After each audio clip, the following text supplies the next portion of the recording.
Jom review.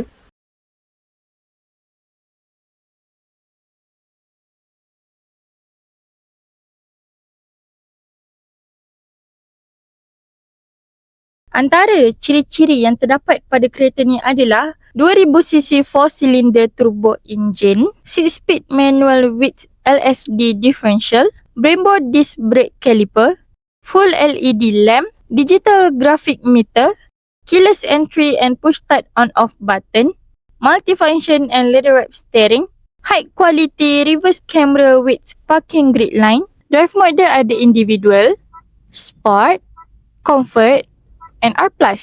Dan yang terakhir sekali, 19-inch alloys light wheels. Okay, settle ciri-ciri dengan spek. Tahun untuk kereta ni adalah 2022.